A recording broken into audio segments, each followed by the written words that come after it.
All right, well, getting into spring break shape may not be fun, but UI chef Danielle Saubert is here to show us that it can at least taste good. Joining us for our dinner portion and of the dinner in a movie, she's making us quinoa. Quinoa and black rice salad with cumin and avocado. Yep. Okay, Yum. this sounds very interesting.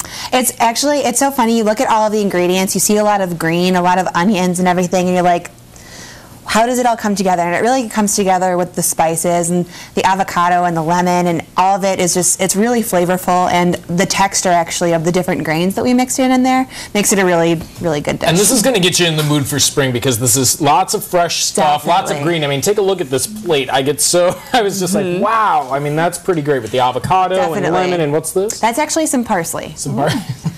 I'm so good with it. We know our herbs here. Right. Oh, yeah. Okay. Well, tell people what quinoa is who may not be familiar with quinoa. Okay. Well, quinoa is actually a grain. It's very high in protein, and so it's actually a staple in a lot of vegetarians' diets. You know, protein is a factor that they need to worry about, just the fact that they're not eating as much meat. And so it's a great grain to incorporate into a lot of different dishes. It has kind of a nutty flavor, and so you can incorporate it into breakfast foods, into bakes and everything, and so it's really versatile and a lot of fun. And it's nice too, I think, particularly for those who are trying to do more meat substitutes in their diet, because there are a lot of people out there who are saying, okay, I want to cut back to a certain number of meat portions in a day or in a week, and so here's something that you can still get the health benefit, right? Yeah, pretty heart healthy. Okay, so let's get started. What do we need to do first? All right, so what we have been doing, we actually had the quinoa and the rice started up cooking. It takes about 30 to 40 minutes for the rice to cook, and then the quinoa takes about 15 minutes. So we had that boiling, and then we let it simmer for a little bit. So now you see that the quinoa has kind of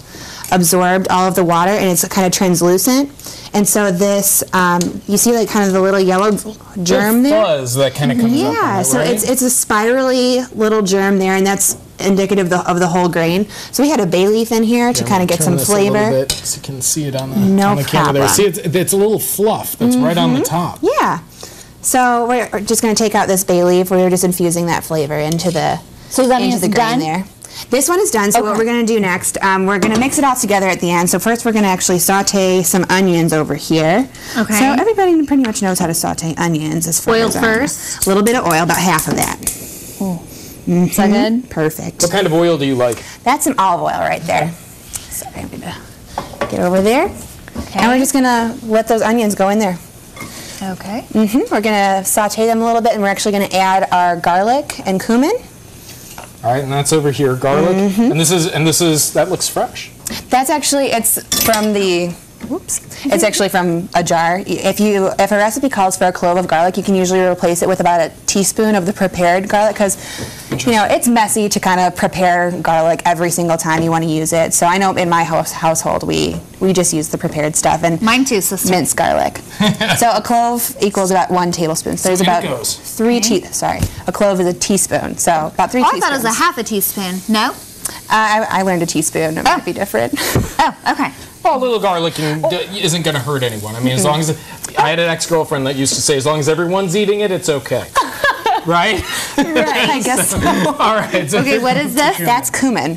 And so this is a spice that you'll see in a lot of Mexican dishes. If you smell it, like it might start reminding you of tacos, maybe. So we're going to mix that all in there, get it nice and covered and flavorful. Smelling good.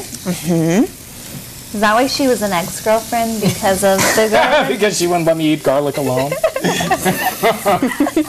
Maybe. Oh, hello. Okay. Well, see. My mistake. No, you're fine. Do you need some help? What are you working on over here? Well, this is just the brown rice and everything, and so that's still absorbing some of the water. So we're going to actually go ahead and mix in. Once this is all done, we're going to mix that in with the quinoa. Okay. And then before we serve it, we're going to go ahead and mix this whole dish with the rice. We're going to go ahead and squeeze those fresh lemons in there. Squeeze the juice into it. Oh, sorry. Add all of our... Do you want to do this now, or we're going to do it when we come back? Well, we need to wait a little bit for the rice to be done, but then we'll go ahead and add all of our green.